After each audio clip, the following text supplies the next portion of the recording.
A warm welcome back to the channel. Feel free to subscribe if you haven't already, but it's time to take a look. It's some news on the Boeing 797, often as it has been dubbed across the last decade, that new middle-of-the-market airliner, which appears to be further away than what was first expected. But what is truly going on? Well, all this stems from September reporting from the senior editor of Aviation Week, Guy Norris, who said that while the NMA has been of interest at the American manufacturer for some time, and obviously a heated talking point within our industry across the last 5 to 10 years, a revival of the program, since it has been put on the shelf, is now not likely to occur anytime soon. These discussions come as the American manufacturer, we know, enters a crucial new phase of its operation, that being not just achieving stability across its current commercial airplanes divisions, but it is also necessary very much to look ahead. We've had reporting towards the end of September that the early framework was commencing on a replacement to the 737 MAX with a hopeful launch in the 2030s, all part of Boeing conducting its due diligence and to make sure that it doesn't fall further behind to competitor Airbus in such an important space, that is the single aisle market. The 2030s are rapidly approaching, and with that comes the requirement to innovate and move ahead. We're seeing manufacturers right now, like I touched on, decide how they're going to combat the eventual declining sales of existing programs and the necessity from airlines to adopt way more efficient jets for their operation to meet sustainability targets. As competitor Airbus continues to move ahead with studies for its own game-changing plane, Boeing knows it needs to have something in the works and to be prepared for it, so it does not encounter a similar situation to what occurred with the 737 MAX and A320neo debacle, which you may recall saw Airbus launch first, and as a result, Boeing was forced into reacting very quickly, rushing the process, some would say. Whether it be the speculated FSA, which is that future single aisle to help replace the MAX, or the new mid-size aircraft known as the NMA or 797 as it has been dubbed, that next era of commercial aircraft is going to be a clean sheet. It is going to therefore be a significantly larger undertaking than a simpler re-engine. Boeing must also get this next endeavor right.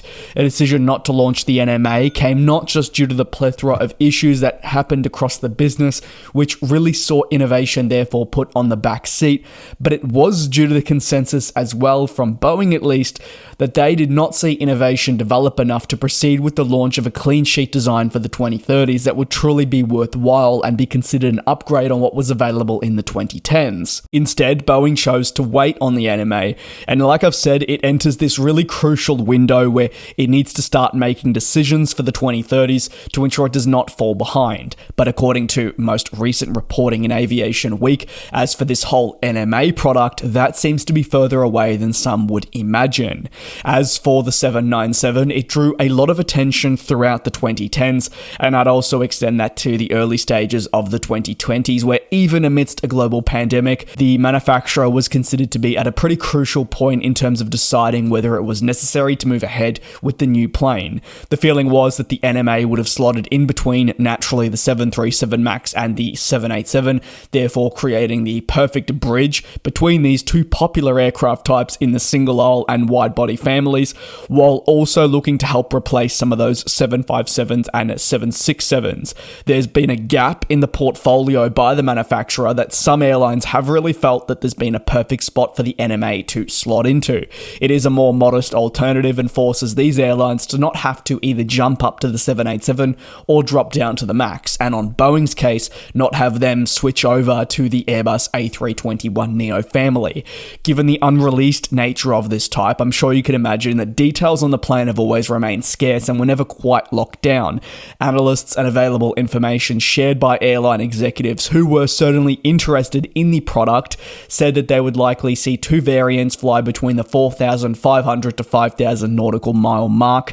The hope was the NMA would be able to meet very similar demand to what we've seen take place with the A321 XLR. The large difference, though, between the XLR and the NMA is the latter would have been a clean sheet. With the NMA being this clean sheet design, it would have therefore looked to incorporate more fresher technologies in a bid to meet that requirement for higher efficiency across airlines who would go on to purchase the plane. With that comes additional risk. With that also comes a more lengthy certification program, and given everything we've seen with aircraft announced in the 2010s that is still not up in in the air today, you would probably see the NMA quite significantly delayed anyway to the 2030 period, and there the innovation and technology would have been rapidly outpaced by what was available at that point. So some would definitely say that Boeing missed the boat and it was really on them. They could have launched the plane but didn't. Others would argue that because of everything that was going on with Boeing, a launch just didn't make sense, and you'd have another camp that would say Boeing was probably right in saying that the innovation levels just weren't quite there. I am keen to hear which camp you fall into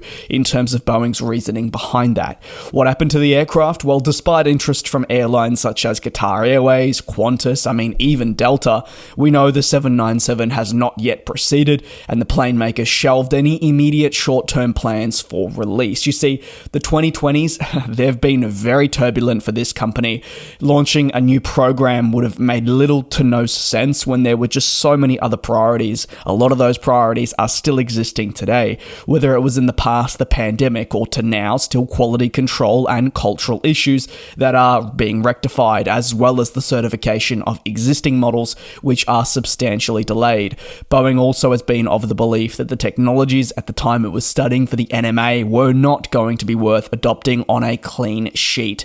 Analysts are of the belief that Boeing missed the ideal time frame to move ahead with a launch, instead ceding ground to Airbus, which has been able to develop the A321XLR. Although this may have been frustrating for them, it may well have been the best decision in a bid to work through their current obstacles moving forward. The next 5 to 10 years are going to be closely watched with Boeing, as not only do they analyze and begin the early framework for a 737 MAX replacement, but we begin better understanding what their next 10 to 20 years look like in their commercial aircraft portfolio, and that naturally just can't only include the 737 MAX replacement, but it's going to have to include other aircraft too. How much of the learnings from this 737 replacement can they adopt on an NMA? What does the future of their wide-body portfolio look like away from the 777X? These are all important questions that we are going to get more details on as the years progress, as more interviews are conducted, and obviously as airlines start talking with plane makers about what they want for their future.